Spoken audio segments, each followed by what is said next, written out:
بسم الله الرحمن الرحيم. قال إلا أن يكون زمنه عند الدفع. ګورئ چې موږ مسله دا کړې وه چې یو سړي ویل زه د غایب وکیل یم په قبضې د دین باندې، نو ته ماله مدیونه دغه دین د هغه راکړه. پرون تېره شوې وه دا مسله که نو غریم مدیون تصدیق وکړلو چې بالکل چې وکیل می ما سره قرضم را سره ده. نو موږ ویلي اوس به دا وکیل دغه دین دی وکیل اوس به دا مدیون دغه دین وکیل ته حواله کوي. بیا مو ورپسې ویلي وکړله چې هغه مالک داین موکل هغه حاضر شو، هغه تصدیق وکړلو چې بالکل دا زما وکیل و، بس قصه ختمه. او کنه هغه تصدیق ونه کو نو بیا مونږ ویلي و دا مدیون به دوباره دین ادا کوي چاته؟ د خپل داین ته. بیا که د وکیل سره مال موجود خو تې وابیلي او که مال هلاک شوی و نو بس تاوان موان هم نشته. تر دې ځای پورې مسله وه. نن راته دا خبره کوي په دقه صورت کې چې کله دی غریم دی مدیون دی وکیل ته مال ورکولو او ورته ویل چې ته کفیل هم شه، ګورې که هغه تصدیق ستا ونه کو او ما نه دوباره مال واخیستلو نو ته به کفیل ته به مال بیا راکې. په دغه صورت کې که هغه ویل ټیک ده زه کفیل شومه، نو که داین موکل تصدیق وکړو ښه به ښه، که انکار یې وکړو نو د مدیون چې دوباره هغه له پیسې ورکړي نو بیا که مال موجود و که نو وکیل نه بیا واپس اخیستلی شي. پوه شولې بیا نننۍ مسله دا ده زمونږه لنډه دا ده بس چې وکیل ضامن جوړ شو بیا به بهر حال هغه تاوان ورته ورکوي. ګورئ قال الا ان يكون مگر دا کوي مدیون ضمنه ضامن جوړ کی دا مدیون وکیل لراین د دفع په وخت د دفع کې کفیل جوړ کی. الک دلته کفالت ټیک دی ویاو کنه، لان الماخوذ ثانيا مضمون عليه في زعمهما. دا دویمه بیره چې دا موکل راشي او ته وایي ما خود ته نه دا خو ما وکیل نه جوړ کړی مال خپل مال راکوه، نو د وکیل او د مدیون په ذهن کې د موکل داین چې دوباره روپیلی دا قبضې ټیک نه ده، د غصب قبضه ده. د هغو ذهن کې خدا و چې وکالت ټیکو پیسې هغه ته وصول شوي دوباره چلی دا ظلمن علی دا غصب کوي. او د غاصب قبضه چې دا قبضه مضمونه وي داسې ده که نه ده، او قبضه مضمونه کې کفالت ټیکي نو دلته هم کفالت ټیک دی. لأن الماخوذ ثانيا زکا هغه دین کم چې دوباره اخیستل کیږي مضمون دا مضمون دی علیه په داین رب و دین باندې فی زعمی ما بګمان د وکیل او د مدیون کې. وهذه کفالت اضیفت الى حالة القبض. هلکه دا کفاله به ټیکي ویاو کنه موږ مخکې ویلیو چې آینده مستقبل کې یو کار ته کفالت منصوب کې ټیک دی. هلکه هدایت پیسې که په یوسف باندې آینده زمانه کې راتللی پلان کې بیع کې نو بس د هغې زمانې مخکې ویلیو که نه په دې بیع کې چې دا بل سړی مدیون جوړېدلو بس د هغې به زه ضامن یم، دغه مضمون جوړېدلو زه به ضامن یم. دلته هم ورته وایي که چېرې هغه دوباره پیسې وغوښتلې ته به ضامن یې، او یا که هغه دوباره پیسې وغوښتلې زما تصدیق یې ونه کړو زه به ضامن یم، بس ټیک ده. وهذه کفالت دا یو کفالت دی اضیفت الى حالت القبض چې دې نسبت شوی دی حالت د قبض ته. یعنی کله چې دا رب الدین دوباره قبضه کوي دوباره قبضه وکړله بس زه به ضامن یم وکیل وي، او دا ټیک ده ځکه دا قبضه سبب دی د دغې کفالت دپاره ووایه. فیصح نو دا کفالت به ټیکي بمنزلة الکفالت لکه بمنزلة الکفالت لکه څنګه چې دا کفالت ټیکو یو سړی بل ته وایي بما ذهب له علی فلان هغه پیسې چې ثابتې شي د پلانکي دپاره په پلانکي آینده کې زه به ضامن یم. دا مخکې تېر شوي و که نه لنډه دا د مستقبل کې یو کار پورې خپل کفالت متعلق کول دا ټیک دی. که دغه شان په دغه پلانکۍ عقد کې پته پیسې رالی پلانکي باندې ستا پیسې رالی مثلا زه به کفیل یم. ولو کان تاسو په دې پوه شولې بل صورت راته بیانوي ولو کان الغریم لم یصدقه علی الوکالة ودفعه إليه على ادعائه نو فإن رجع صاحب المال إلى الغريم رجع الغريم على الوكيل الأكبر. وګورئ سړی ولرالی جی تا باندې د پلانکی قرضه ده ویاو وای زه د هغه وکیل یم لهذا قرضه مال راکه او زه وکیل بقبض الدین یم دین مال راکه نو غریم چې و کنه مدیون هغه ورله تصدیق ونه کو چې ته وکیلی او نه تکذیب وکړو چې ته وکیل نه بس سکوت یې وکړو په دې کې مال ورکواله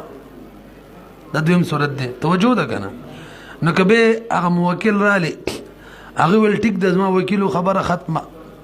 او کاغه انکار وکړو د دې نه چې دا زما وکیل دی نو په دې صورت کې به هر حال دغه مدیون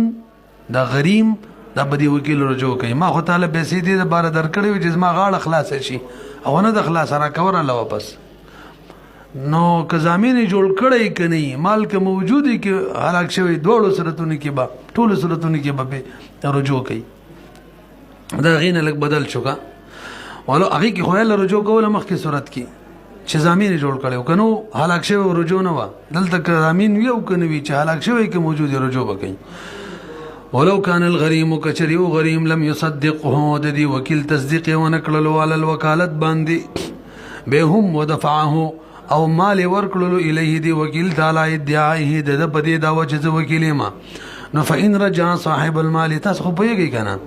نو کو رجوع کی صاحب المال په غریم باندې نو رجع الغریم ول الوکیل اب بچا رجوع کوي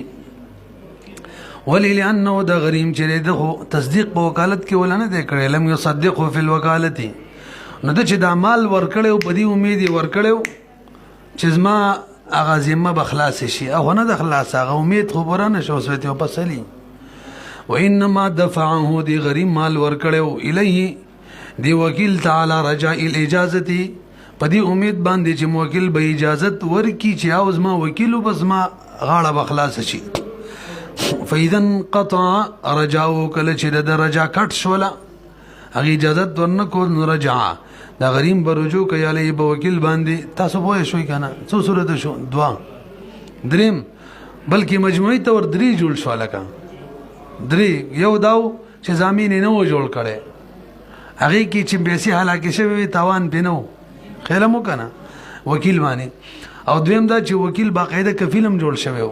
تصدیق ولا کړو چې وکیلی او زمينم جوړ شوی نه کې به تاوانو او دریم دا چې نه تصدیق وکي او نه تکذیب وکي سکوت وکي باقي کې بهر صورت تاوان درې شو کنه سلورم وترى الذي جزء د پلانکی وکیل بقبض الدين ما بتای قرضه در علی رایکا هغه ولته وکیل نه یا دروغ وي خو بهر حل روپي والا په دې امید چې ځا موکل به وي چې ټیک د بس ما وکیل له اجازه به ورکړي زبده نظم غاړه بخلاص شي نو کوم موکل رااله هغه وی چې ټیک د بستادل پیسې ورکړي دي لکه مال دې را کړی خبره ختمه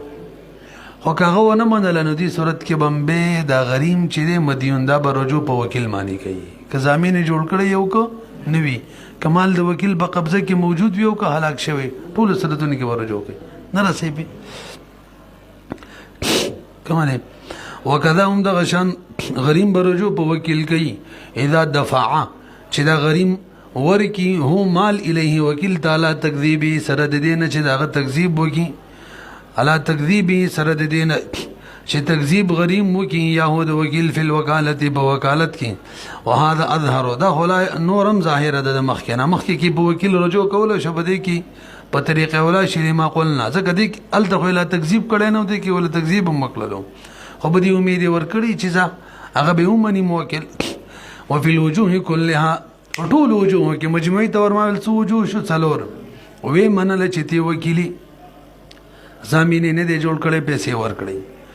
وې منل چې تی وکیلی غور سره دغه وکیل کفیل هم جوړ شو زمين سکوت یې وکړو چې تی وکیلی به پیسې ور کړلې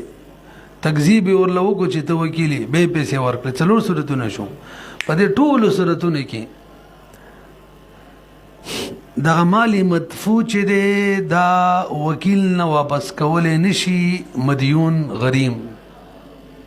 ترڅو چې موکل نه راغلی وغه دا ویلی نه چې بای دا خو ما وکیل نه جوړ کړی پوه شوې به وفي الوجوه كلها ليس له غریم لنه د جایز استرد چې واپس کړي مدفوع مال حتى يحضر الغائب تر دې چې غائب موکل حاضر شي ولی لأن المودع صار حقا للغائب د خدا کم مال وکیل ته ورکړی دا خو په ګمان کې دی چې دا حق د غایب دی نو چې غایب راشي هغه مني که نه مني نو چې هغه حق دی هغه لا نه دی راغلی نو ته هغه حق واپس کړې څنګه یعنی هغه دا نه دی ویلي چې زما حق نه دی نو هغې پورې نه شي واپس کولی خو لا نه دی راغلی تاسو پوهېږئ که نه بس لنډ ده چې کم مال د وکیل ته ورکړی دا د غایب مال دی د دې ګمان موافق نو غایب مال څوک واپس کولی شي لأن المؤدى چې دا صار حقا دا ګرځېدلی حق د غایب یا خو ظاهره ده چې حق دی د هغه صورت کې چې باقاعده دا تکاذب وکړي تصدیق ورله وکړي ویما تصدیق ورله وکړي چې اوتې وکیلي او محتملا احتمال شته چې دا د غایب مال وي دا هغه صورت کې چې تکذیب ورله وکړي تی وکیل نه خو بیا هم احتمال شته کېدای شي فصار كما اذا دفعوا الى فضوليا ودري یو بل مثال شته نظیر توجه زما په هدایت پیسې پوری دي هدایت یوسف له پیسې ورکی بدی امید باندې چې بزا موکل له پیدا به ورکینو دا یوسف ورته وای فضولی دی کما وکیل نه دی جوړ کړي ته دغه پیسې ما لراکه د پلان کې پیسې زه به غلا ورکړم او ټیک د دروایله وکیل مې نه دی جوړ کړي خو امید دی مدیون د غریم د هدایت دار چې زما غاړه بخلاص شي نو دلته اوس حکم دار چې د موکل د مالک داین دا لا نه دی حاضر شوی نو د فضولین هم د غریم واپس کولای نشي خبره مې څوک د کړله یار یوسف چې د هدایت ته وي د هدایت زما غریم دی مدیون پتا مانی پیسې در پوری دی مال را کزه به ورکم وای زه صحیح دواله نو به چې ترڅو زنی مره حاضر شوه ترغی د مدیون د غریم د هدایت نشي کولای چې فضولین هم پیسې واپس کی رسی به فصار کما اذا دفعه لکه دا مدیون ورکی دا دین الی فضولی تا علی رجاء الاجازه بدی امید چې موکل دا رب الدین چې هغه به اجازت ورکړي چې لکه د غلطي دین ورکړي د سشول لکه چې مال اجرا کړي بدی امید ورکړي نو لم یملک مالک نه دی دا مدیون الاسترداد چې واپس کی د فوزلینا ولل احتمال الاجازه زکه د رب الدین د طرف د اجازت احتمال شته چې او بزد سشول لکه چې مال اجرا کړي ولان من باشر التصرف لغرض ليس له ينقضه ما لم يقع اليأس عن غرضه الاکبر وګورئ یو قاعده ذکر کوي زبردست قاعده یو سړی یو کار وکي د یو غرض د پاره نو هغه نشي کولای چې دغه کار مات کی ترڅو پورې چې د غرض نه امید شوی نه یو سړی یو کار د یو غرض د پاره وکي ترڅو پورې چې دغه غرض امید وي کم کار یې کړی کم تصرف یې کړی نشي ماتولی دلته پیسې اجنبي ته ورکړي په دې غرض باندې چې مالک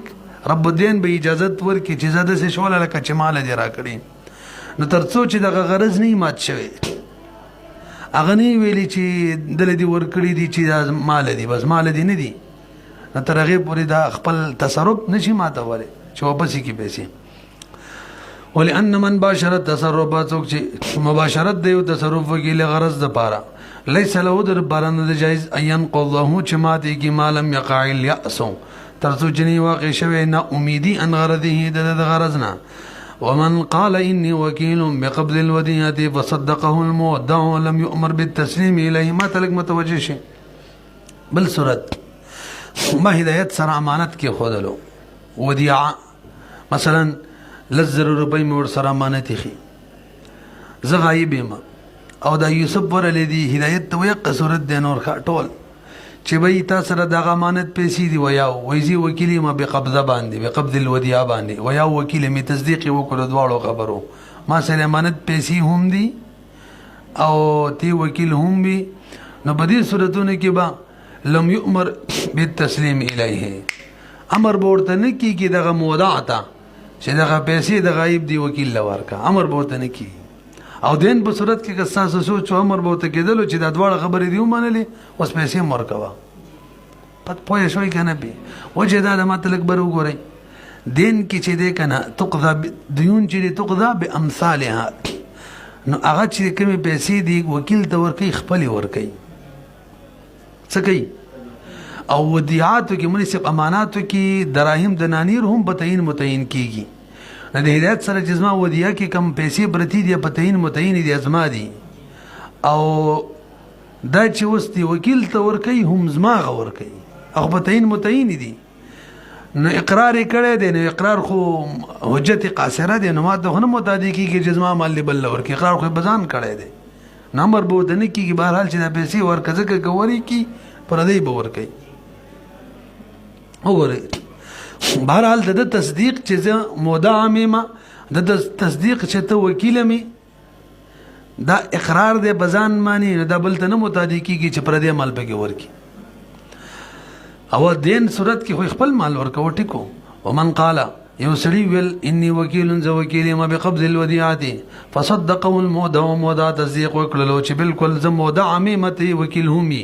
لم یؤمر بالتسلیم، امر بده ته نه کېږي چې دا پیسې ورکه الیه وکیل ته، ولې لانه اقرار بمال الغیر، ځکه اقرار په غیر د غیر په مال کوي کنه، ځکه ما ویل اماناتو کې دراهم او دنانیر هم په تعین سره متعین کېږي، نو مودع سره چې کوم مال پروت دی خو د مودع دی او دا اقرار بل لکوي نشي کولی. بخلاف الدین، ولی دین کې خو تقضا بامثالها او موږ ویلي کنه دیون تقضا بامثالها. ومن په دې صورت هم پوه شوي. بل صورت ومن ادعى انه ما تابه وترك الوديعه میراثا لو بر وګورئ هدایت سره سړي 1,000 روپۍ خي یوسف برلی وته وی تا سره پلان کې زید 1,000 روپۍ خي ویا وې زه د غزیمه نو مال راکه فقط زوارث نور شته دی نه دی ویلاو ټیک د تیزویمی انور ورسم نشته دی د دې تصدیق کو چې توارثي د دې تصدیق کو چې ما سره امانت پروت دی نو اوس بدل ته حکم دی چې ورې کا ورلا دا هغه نه بدل شل مخ کې حکم نه نو چې ورې کا دلته وی ورې دلته د مال نیابتن د وارث ته کنه نو د چا چې مال له هغه اقرار کړي ور دی کی کنه نو اقرار به مال الغیر نه دی چاره باندې اقرار کړی هم داغه دی. وګورئ ومن ادعى چا چې دا وکړله انه ما تابه چې بیز ما پلار مړلې وترک الودیعه میراث نه دا کوم ودیعه تا سره ده دای پرې د میراث له ما د پاره لا وارث له غیره لا وارث له غیره دا وارث زمانه غیر بل شتم نه دا غایب زمایر دی ځان یادی وته وصدقه او د دې سړي تصدیق وکړي د وارث موضع چې بالکل تی وارثي نو امر بالدفع الیه امر بالدفع د امر کیږي چې لکه دا پیسې وزته ورکا وجه سره لانه لا يبقى ماله زکه پات نشلو مال د مودع مال د مودع په بنه شوی د امارت معنی ماله که منسوب شي څه معنی ده مال د مودع پات نشو ولی وفات شو ورثه ته منتقل شو په نه شو دی دغه ترجمه حاشیه کې بدی باس کړي ها لا يبقى دې فاعل څوک دی او ضمیر دی باقی بات نه شو مال د مودع مال د مودع او باقی بات نه شنو بعد موته فقد اتفق دي دوړو خود اتفاق وکړلو دی مدعی او دی مودع چې مدعا علیه دی څه اتفاق وکړه علی انه مال الوارث چې ما سره کمال له او دا مودع دا دغه ورته وي دا وارث تا سره کمال له د مال وارث ته نو به اتفاق شو. بل صورت سلورم ولو ادعى انه اشترى الوديعه من صاحبها فصدقه المودع ولم يؤمر بالدفع برغوري مقه صورت هدایت سره 1,000 روپۍ زما ودیعه ده یوسف ورته ورلې زغایب ما چې به تاسو سره 1,000 روپۍ مې یادوي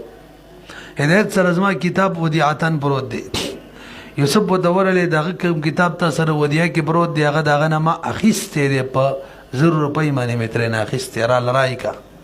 هغه دواړو خبره تصدیق وکړو ما سره کتاب هم دی ټیک ده ته اخیستې هم دی ټیک ده بیا به مته حکم نه کیږي چې کتاب دی ورکا دا کتاب ولا ورکا حکم به ورته نه کیږي پوهیږئ ولی اخلا موجود دی مړ خو نه دی دا تصدیق په مال غیر کول دی اقرار حجت قاصره دی ګورئ ولو ادعا که چرې دعوی وکړله انه دا کمال چې مودع تا سره دی اشترى الودیعه انه ولو ادعا که چرې دعوه وکړي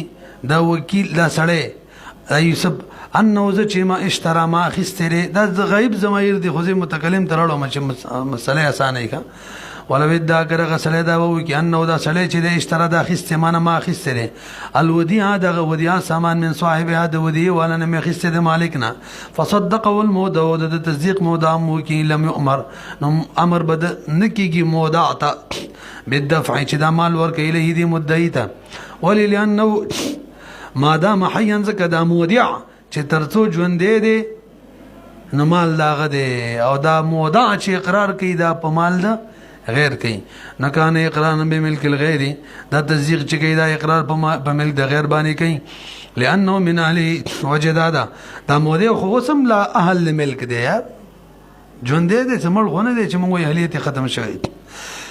فلا يصدقان د دې دوړو تصدیق به معتبر نوي فی دعوى البيع عليه کما داوه چې به په غایب کیږي چې او ټیک د بتای در خرڅ کړي او در به کم درله د دې دوړو تصدیق کار نه ورکی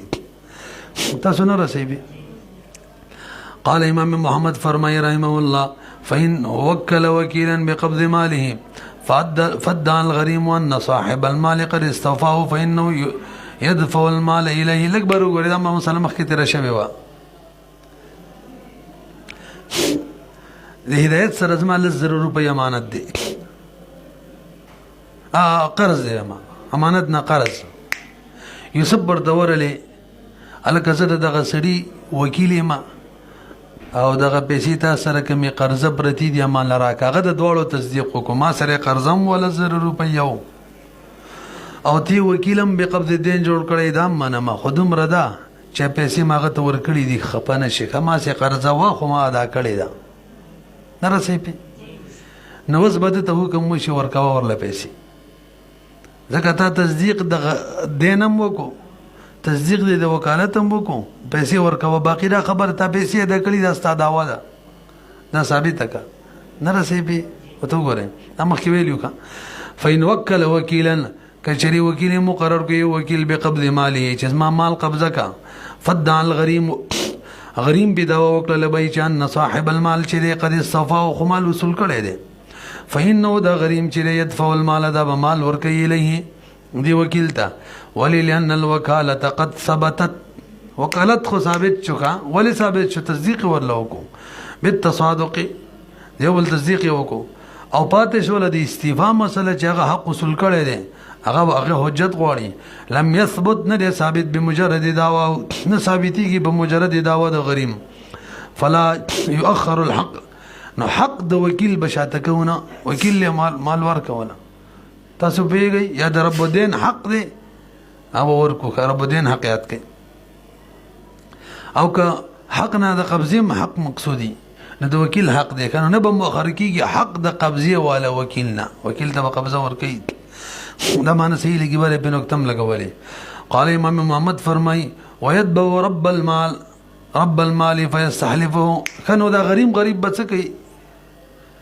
دنه خصوصي شوی د دوباره وکیل تم ورکړو وای دا بلال شي رب المال ته هغه بس ورپسې شي ته قسم وکړه چې تا وکیل نه جوړ کړي نو کړه قسم نه انکار وکړو ان قسم نه کولو پیسې به واپس والی ته وکیل نه راکوراله پوه شوی به ويتبع تابع بشي رب المال بوري فيستحلف وغنى قسم مطالبه وکي رعايه لجانبه دیر بار چې رعایت د غریم د طرفه مساتل شي کنه الک وکیل لدی قسم ورکی کنه وینا نه وکیل له قسم دی نه ورکی ځکه وکیل تڅپته د چاغ وصول کړي دا او قسم خو چې بچا مانی حق یې غوانی اغله قسمی دلته خو وکیل مانی حق نشته په قسمونه کې نیابتونه قبليږي نه قبل نو قسم خو باغه پکار دی تا وصولی کړي دا هغه منکر دی نه مې دا کړي قسم غل دی وکیل خدا غ نائب دی قسم کې نیابت نه قبليږي نو وای ولا يستحلف الوكيل او قسم مطالبه ونی شي کولای د وکیل نه یا ولا يستحلف د غریم با مطالبه نه کوي د وکیل نه د قسم لانه نائب وزکدا خو د وکیل نائب دی نائب نیابت نه قبليږي په قسمونه کې قال امام محمد فرمایي رحمه الله ومن وكله بعيب في جاريته فدع البائع رضا المشتري لم يرد عليه حتى يحلف المشتري بخلاف مسألة الدين برو ټول یو شان مسله روانه ده ما د هدایت نه مبیا اخیستې ده. صحیح شو؟ توجه ده لکه دې پکې عیب ما ته ښکاره شو. نو عیب معنی مشتری چې دی بایې ته مبیا واپس کولی شي که نه. نو ما یوسف ته ویل ته زما وکیل شه او د عیب په وجه دا مبیا بایې ته واپس کړ. صحیح شو؟ نو په دې کې یوسف چې مبیا وروړله ویل زه وکیل یم واپس یې معنې هغه ومنله چې ما په هغه ورخرڅ کړی ده یو او تی وکیل جوړ کړی په واپس یې معنې دوه. دا دواړه خبرې ومنلې. خو ورپسې ورته وایي دا مشتری چې دی که نه ستا موکل هغه عیب لیدلی او په عیب یې رضا اختیار کړې وه. لهذا ورپسې مپسې نه منم ما ورخرڅ کړی م وه اوس ستا وکیل هم جوړ کړی به ورپسې دواړه منم. خو ستا که موکل مشتری چې و په عیب راضي شوی و نو بیا وایي اوس به بایې ته دا حکم نه کېږي چې مبیا واپس واله تر څو چې مشتری قسم نه کړی به دې چې زه نه یم راضي شوی په عیب باندې. چې مشتری له قسم ورکو قاضي او هغه قسم وکړو چې زه په عیب نه یم راضي شوی نو اوس به مبیا بایې ته واپس شي. پوه شولې؟ او دین کې دا خبره نه وه. دین کې چې ومندله مخکې مسله تېره شوله ډایرکټ وکیل ته پیسې ورکولو که وګورئ. ومن وکله څوک چې وکیل جوړ کړي بل لره بعیب فی جاریة په عیب فی جاریه کې چې دا واپس کا فدعا البایع دعوه وکړي رضا المشتری چې مشتری خو رضا اختیار کړې وه نو لم يرد علیه نو نه به واپس کوي وکیل په دې بایع باندې مبیا حتی یحلفه تر دې چې قسم وخوري مشتری. پوه نه شوی پې بخلاف مسله د دین په مسلې د دین کې ډایرکټ او وکیل ته ورکولو که داسې وکړه نه یعنې خبره منلو قسم پکې وروسته مخکې مسله کې که ستا سوچ مال به ورکو ته هغې نه بس بیا کس له قسم ورکولو موکل له او دلته موکل له قسم اول ورکول دي وروستو بیا د هغې منل دي که وجه څه ده؟ لأن التدارك ممكن هنالك باسترداد ما قبضه الوكيل اذا ظهر الخطأ عند نقوله. هلته داسې کارو مال دی وکیل له ورکي که نه قرض ورې کړه بیا به موکل ته وایي ته قسم وکړه چې دا د وکیل نه جوړ کړی نو که قسم نه انکار وکړي څه باک نه کوي د وکیل نه به دین واپس والي. تاسو پوه شولئ؟ دې صورت کې به قسم اول ورکوي دلته لانجې جوړېږي. ولې؟ دې صورت کې د بیې د فسخې مسله ده. عیب معنی چې مبیا بایې ته واپس کېږي دې سره بیې څه کېږي؟ فسخه کېږي. نو که چېرې موږ داسې وکړو چې دې بایې ته ووایو چې مبیا واپس واله او د دې نه پس لاړ شه مشتری له قسم ورکړه چې ته راضي نه وې په نو یعنی قسم وروستو کو هېڅ پیدا نشته. ولې امام صاحب بنظ باندې توجه چې کله د بایې دا مبیا واپس واخیستله بیه فسخه شوله که نه قاضي به فیصله وکړله. نو چې کله قاضي فیصله وکړي که نه په باطله باندې وي نو په عقود او فسوخو کې دغه فیصله نافظ وي. ظاهرا هم نافظ وي او باطنا هم نافظ وي. بیا څوک نشي ماتولی. چې دې نه پس به مشتری ته راشي مشتری ته قسم وکړه چې تا په عیب باندې رضا نه و اختیار کړی که هغه قسم نه انکار وکړي که نه نو همغه فسخه چې شوې دا ختمیږي نه ځکه قاضي فیصله پې کړې ده نو قسم څه پیدا شوه بلکې د سره بیا قسم ورکولی نه شي. دې وجې نه تدارک نه دی ممکن به ځکه چې فسخه وشوله بس بایي غریب په لانجه کې راغلی هسې آلریډي هېڅ واپسي نشته.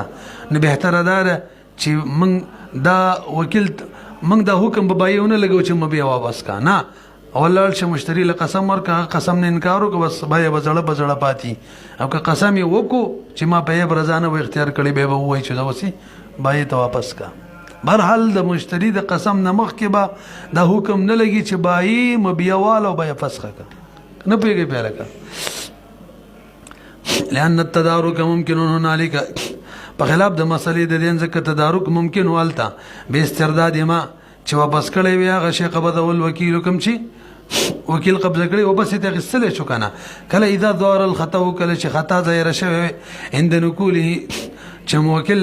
د قسم نه انکار کړی وي چې دا ما وکیل نه و جوړ کړی مخکې مسله کېده وکړه نو بس هلته د وکیل نه وبس اخیستلی شولې.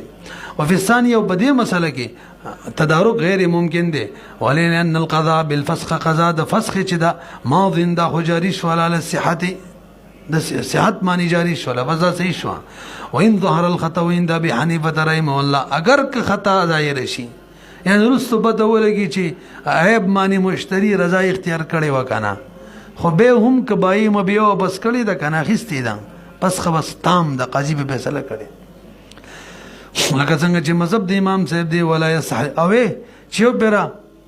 هغه منل چې تی وکیلی ما غم معنی خرڅ کړي مو او استتباعي مبيو واپس واخستله قاضي فیصله وکړه باید واخستله هغه نه بس اوس غواړي چې مشتری له قسم ورکو تا رضا نو اختیار کړي به باندې نو قسم نشي ورکولای څنګه دې قسم څه پیدا نشته که قسم وکي ام بیا فسخ شوی او کوي نه کی کنه ام بیا فسخ شوی ولا يستحلف المشتري قسم ولا يستحلف المشتري قسم بني شور کوله مطالبه د قسم بني کیږي مشترینا عنده د امام سے بنز معنی بار ذلك دي نفس وللانه لا يفيد دي قسم سے پیدا نشته واما عنده مع صاحبين وي پیدا شته هغه وي قاضي دې فیصله کړي کنه ماته ولې شي نو کده سی وکی هم د زمنګ مسله چې کوم شروع ده دا وکیل د مبیا بای ته واپس کی بیا فسخ شي قاضي فیصله وکي دا غي نه پس مشتری لراشي الکه مشتری ستاره قسم وکا چې تا به باندې رضا نه و اختیار کړي نو که قسم یو کو خو بس فسخ ختم شو او که قسم نه انکار وکړو به قاضي فیصله به واپس ماته کی ذکر هغه بنظمانی ظاهرا نافذ او باطنا نه د ماتول شي سباق نه کوي کنه پوه نه شي وما عندهم قالوا يجب واجب ده ضروری ده ان يتحد الجواب چې مخکې مسله کې او د اوس چې من کې لګي د قرض والا او دی کې د جواب یو شان وي على هذا في الفصلين متحد دی جواب على هذا په دغه رد باندې په دواړو صورتونو کې تاسو پیږی کنه کومه به وره قالوا دا وعندهما د صاحبين من زمانه قالوا ملان ویلی دي يجب واجب ده يتحد الجواب على هذا چې متحد دی جواب په دغه طریقه باندې بدوړو صورتونو کې څه مطلب بدوا دغه طریقه باندې رسو قسم ورکول شي ولا يؤخر دا نه د چلکه دا قضا به رد مؤخر شي ډایرکټ دی فسخ وکي بای ته مبیا واپس کی رد کی سباق نه کوي لأن التدارك ممكن عندهم ذکر داغو بنظمانه تدارک ممکن دي تاسو پیږئ کنه لبطلان القضاء زګاغو قضا سینه ده شوی ماته به کی کنه نو وقي تاسو ورسېده مسله مانی امام سیبوی چې پر قضا وشول ظاهرا هم سید او باطنا هم صاحبین وی ظاهرا ټیک او باطنا نه وټیک چې نه وټیک اوس چې پته ولګیدل چې مشتری قسم نه انکار کوي او ظاهرا هم نه ټیک پس ماته کوي وقيل على صح عند ابي يوسف رحمه الله ايؤخر في الفصلين هلکه وې سیدا د امام ابي يوسف رحمه الله په مخ کې صورت کې عددين ولا صورت کې دغه غریم دی دین وکیل ته نه ور کوي ترڅو پورې چې موکل قسم کړي نه چې قسم یې وکړو تغلب به دې قسم ورکې ساري قسم یې تا پیسې وصول کړي نه دي چې هغه قسم وکړو چې ما نه دي وصول کړي بس به وکیل له پیسې ورکي یا دې دل ورکي به او کاغه قسم نه انکار وکړي به وکیل نه ورکي بهر حال تر قسم پورې به وکیل ته پیسې نه واپس کوي پوه نه شي او دې صورت کې چې مشتری له قسم نه ورکړي چې تا پیا برازي رضا اختیار کړي و نه پورې د مبیا و بای واپس کوي نه نو قسم ته دواړه رستو کیږي څو کوئی امام یوسف رحم الله سید علی امام یوسف رحم الله بنظمه ایو اخره چې دا رد مؤخر کې بدواړو صورتونو کې لانه يعتبر النظر زکه اعتبار شفقت لره ور کوي مخکې مسله کې شفقت په غریم معنی ده چې وکیل له ډایرک ورنه کی ځکه دا خو داغه سره زیته دي چې وسوته وکیل له مر کوي پر موکل له مخ کې ور کړیم دي په دې کې شفقت دادي په بای باندې چې مبیا بای ته واپس نشي ترڅو چې بل قسم نه کړي حتى يستحلف المشتري قسم وکي لو كان حاضرا چې حاضر من غیر داول بای که مشتری چری حاضری کنه دا په کله مسله کوي که بای نه ویل ته قسم وکم مشتری به قسم کوي په دې خبره باندې چې بای زبایب معنی نو مرাজি حتى يستحلف المشتري تر دې قاضي به قسم مطالبه کوي د مشتری نه که شری حاضر و من غیر داول بای بغیر د داوی د باینا نو فینتظر النظر انتظار وکاو وبسی بنه کو بده د مسله کې اوله مسله کې به وتوایو نه چې دین ادا کو کیلته ان نظر د شفقت په خاطر باندې قال امام محمد رحم الله فرمایي ومن دفع الى رجل 10 دراهم لينفقها على اهله فانفق 10 علیه من عندي فالعشرة بالعشرة. لږ بر وګورئ هدایت لمال 10 روپۍ ورکړي دا وال از ما په اهل عیال باندې خرج کا دا غجب کیخي وي نور 10 روپۍ ورسره وي هغه زما په اهل عیال باندې خرج کړلې نو به پس وې دلته دا کمی چې خرج کړي هغه خپل وي کمی چې ما ورکړي هغه جيب کې دي هغه ځان ته کی کنه بس عدل بدل به وشي تاسو پوهیږئ. ومن دفع څوک چې ورکی الى رجل بل 10 دراهم لينفقها چې دا بلی خرج کی دغه دراهم على اهله د په اهل د موکل په اهل فانفق عن وکیل خرج کی 10 لز دراهم عليهم د په اهل معنی من عندي د خپل طرفه نفل 10 بالعشره دا په پاغو کې حساب شي لأن الوکیل بالانفاق وکیل بالشرع. ورا برګوري څوک چې تا وکیل جوړ کو جسمه په اهل خرچه وکړه روپۍ درواله نو دا تا وکیل په شرام جوړ کو بده پیسو ولا وړه والا بده ولا سبزی والا شرا منی وکیل چو کنه او وکیل به شرا دا کول شي چې پیسې خپل ادا کی به د موکل نه والی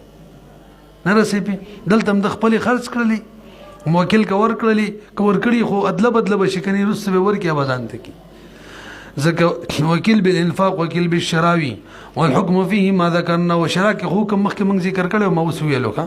وقد قررنا او دا مخکې موږ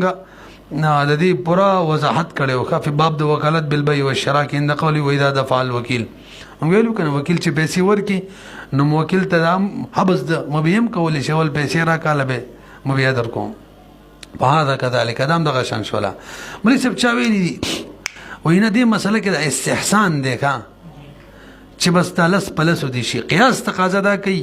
چې هدایت 10 روپۍ خپل جب نه خرج کړي دا یې څه تبرک کړي دا ما خو ته نه دی ویلي دا پیسې ته خرج ک خپل پیسې دي یو سړی چې خپل پیسې د چا په هلو عیال خرج کی بغیر دا داغه د امر نه خپل پیسې خرج کی نو هغه متبري هغه به واپسی مطالبه نشي کولای. دلته هدایت هم د څه کړي کنه ما چې ته کومې پیسې ورکړې خو نه دي خرج کړي پاغي وته چې په کم باندې تمام ورکړې و هور سره امانت پر دي نورې خرج کړي نه رسېږي خو استحسانن دار چې بس الکا عرف کې مقصد دای کنه بس پیسې کې خپل خرج کې کزما غي طالب زدر کوما وقيل چوي لا استحسان دی او په القياس قياس کې ليس له دلنه جائز ذلك دا مقاسه دی وکیل لا ويصير متبرعا دا متبرع ګرځي دا یو دوه مرایش ولا درې مرای دا چې زمنګ په دې مسله کې قیاس هم دا تقاضا کوي